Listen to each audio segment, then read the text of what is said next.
Good day everyone, I am Jairus Arsadon from BSIS 2B, and this is my midterm project.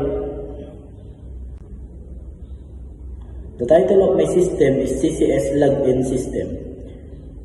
This system solves the problem of basic user identification by allowing user to securely log in and log out. Using PHP session, it demonstrates how login, validation session handling, and simple security feature work in web-based system.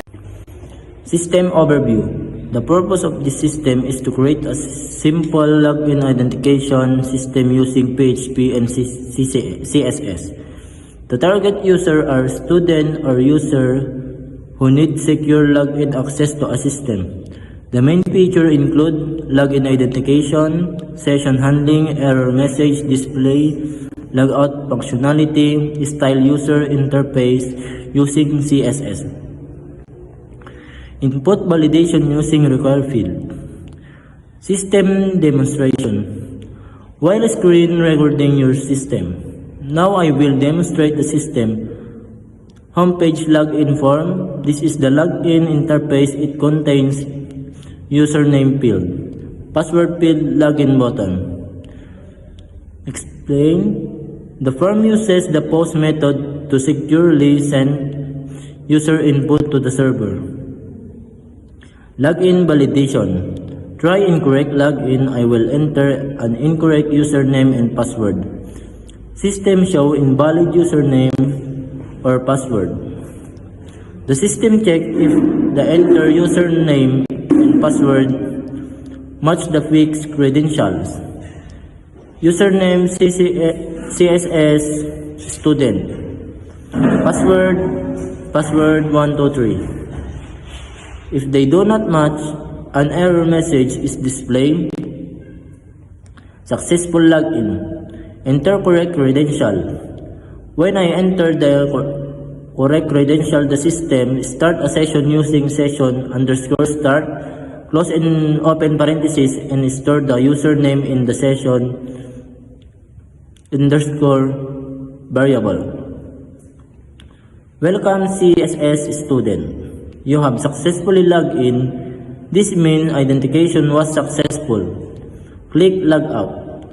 When I click log out, the system destroyed the session using session_destroy, open and close parentheses, and redirect back to the login page using header.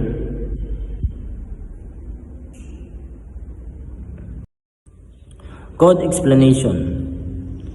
Session_start, close and open parentheses. This function start or sum a session so we can store user data. Fixed credential. PHP valid_username equals CSS student. PHP valid_password equals password 123. These are the fixed login credentials used for authentication. If ESET PHP_force login. The check if the login button was clicked, then PHP if username PHP valid_username and password valid password. It compares the enter username and password with the valid credential using strict comparison. If correct, PHP_session bracket user is equal username.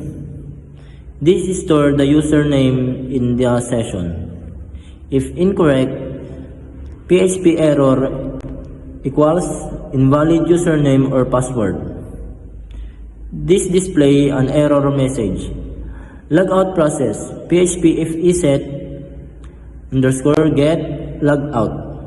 This check if the logout link was clicked.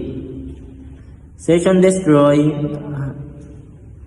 close and open parenthesis header location login PHP.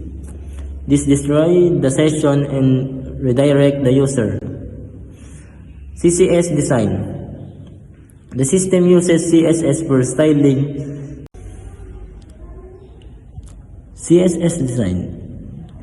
The system uses CSS for styling key feature, gradient background, centered login, form back shadow for depth, hover effects on buttons, responsive input fields, clean and modern design. The design follow good UI principles such as contrast, alignment, spacing, and readability. Security measure. This system include basic security measure such as using post method for form submission or car field to prevent empty input, session handling for authentication, session destruction, on logout. However, improvement can include using password, hashing database storage instead of fixed credential, using HTML special chars, close and open parentheses for input sanitation, adding CSRF protection. This project helped me understand PHP session handling, from processing using post conditional statement for authentication, basic web security concept, UI styling, and CSS.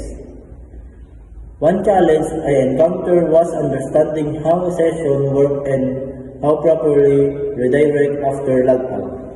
In the future, I plan to improve this system by connecting it to a database, adding registration functionally, implementing password, hashing, improving security features. Thank you.